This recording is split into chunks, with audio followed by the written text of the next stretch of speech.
Yo, what's going on, guys? Mush back at it with another video. Resident Evil 4 has gotten a major info drop. The game is now available for pre-order on Steam, and surprisingly, 5 months ahead of release. We have already gotten system requirements. We have gotten specifications on how the game will run with these system requirements.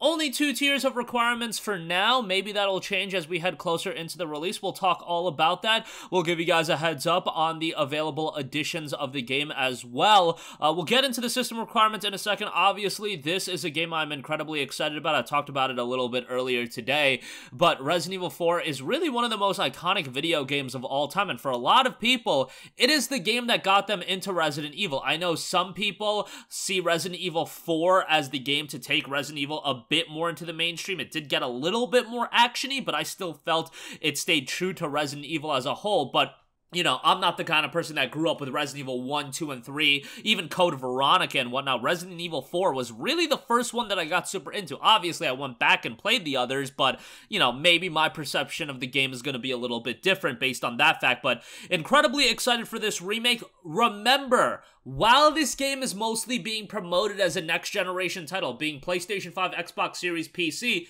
it is also getting a PlayStation 4 release. That kind of came together more so recently. So just keep that in mind. This isn't a true next-generation game. It's another cross-gen game. It's not getting an Xbox One release, which is a little bit surprising, but nonetheless, we'll talk a little bit more about it after we get into the system requirements. So let's talk about it. Minimum requirements. You're looking at an AMD Ryzen 3 1200 or an Intel Core i5 7500, 8 gigabytes of RAM on the minimum side of things, and an RX 560 or a GTX 1050 Ti. That's pretty remarkable that a 1050 Ti is still, you're still kicking it with a high-end game like this come 2023.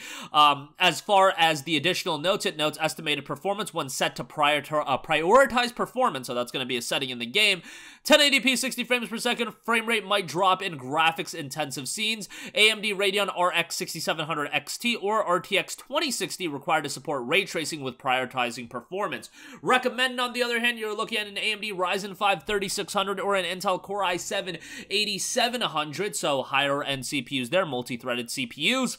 16 gigabytes of recommended RAM, and then an AMD Radeon RX 5700 or an NVIDIA GeForce GTX 1070. I feel like the 1070 is still one of the premier GPUs. I know that video cards are getting easier and easier to come by. However, if you were of the group of people that kind of tapped out as far as wanting to get an upgrade, the 10 series GPUs were really the last time where GPUs were readily available at a very compelling price point, and I know a ton of people that either are rocking a 1060 or a 1070 or the AMD equivalent. Like, I got my boys with something like an RX 5700 or something to that effect. But the 1060, 1070, personally speaking, those close to me, they were running a 1060 or a 1070 for a long time, but the majority of people that I know that are super into PC gaming at this point have upgraded, but most of them very recently have they upgraded. So for a lot of you guys, you're still probably rocking a 1060, 1070. You realize, you know, don't really want to break the bank right now, especially if the games you want to play are comfortable with a 1060, 1070, and it looks like in the case of the Resident Evil 4 remake, you're going to be fine with a 1060, 1070, especially on the recommended side of things. Now, how far will that get you? Estimated performance notes 1080p 60 frames per second. Now, it doesn't note that this is for prioritizing performance or what exact visual settings this will be. I imagine it'll be at like high settings, but it also notes frame rate might drop in graphics intensive scenes, and an AMD Radeon RX 6700 XT or an RTX 2070 in this instance. Remember, on minimum, the additional notes noted a 6700 XT or RTX 2060. Here you're noting a 6700 XT or RTX 2070. Just the little things you gotta notice when they are you know, putting out the system requirements. In comparison to Resident Evil Village, this is very, very similar. If not, it may actually be a straight carbon copy. Yeah, yo, I actually think they just copy and pasted the system requirements for Resident Evil Village. Yeah, totally. This is straight up same old, this is the exact same, literally verbatim the exact same. So, obviously, we're 5 months away from the release of the game, so take it with a grain of salt for now, but usually when they got these system requirements posted like this, that is at least close to what it is going to be in finality, or it is what it's going to be in finality. And at the end of the day, this is a cross-generation title. Like, I think it looks really good, but Resident Evil Village also looked really good, and it's not like that broke the bank in terms of system requirements and everything like that. Resident Evil 4 notes, survival is just the beginning. 6 years have passed since the biological disaster in Raccoon City. Leon S. Kennedy, one of the survivors, tracks the president's kidnapped daughter to a secluded European village where there is something terribly wrong with the locals.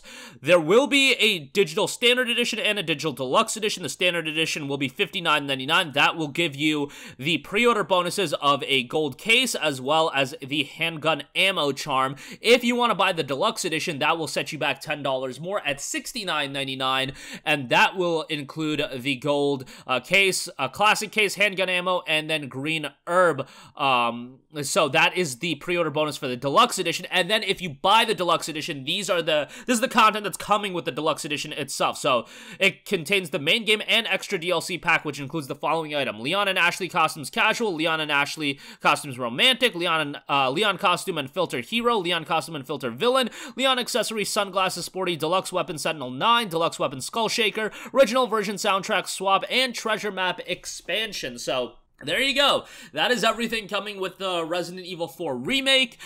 Very excited for this game, and man, when you look at early 2023, and really, when you look at like the next 4 to 6 months, and a lot of people have been leaving comments, which I've been appreciating seeing. Everybody's just like, bro, why are there like 8 billion games coming out? And then like people were like, yo, like Persona 5 dropped today. Why is Square Enix dropping Neo The World Ends With You with no promotion, just randomly on Steam?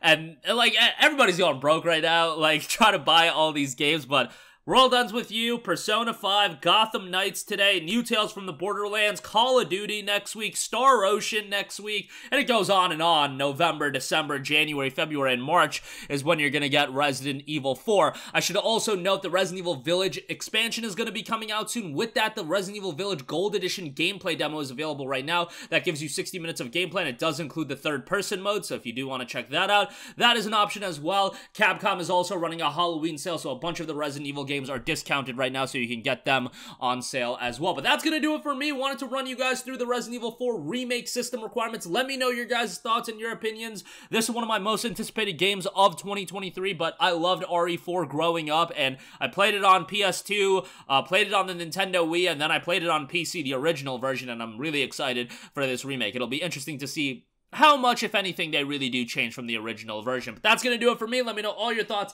in the comment section down below. As always, guys, thanks for watching, and I will catch you guys in the next one. Peace out. Hey, what's going on, guys? Mush here again. Hope you enjoyed the video. As you guys might know, YouTube's notification system is sometimes a little bit wonky, even if you're subscribed to the channel. Maybe you're not abundantly aware that I uploaded a video. To remedy that situation, make sure you hit the bell notification button. This way, whenever I upload a new video, and I try to upload as consistently as possible, you will be notified directly of the upload, and you can watch it as soon as it goes live. I would really appreciate if you guys hit that button so you can stay up to date with all of the content I'm posting. But as always, guys, thanks for watching, and I'll catch you guys in the next one. Peace out.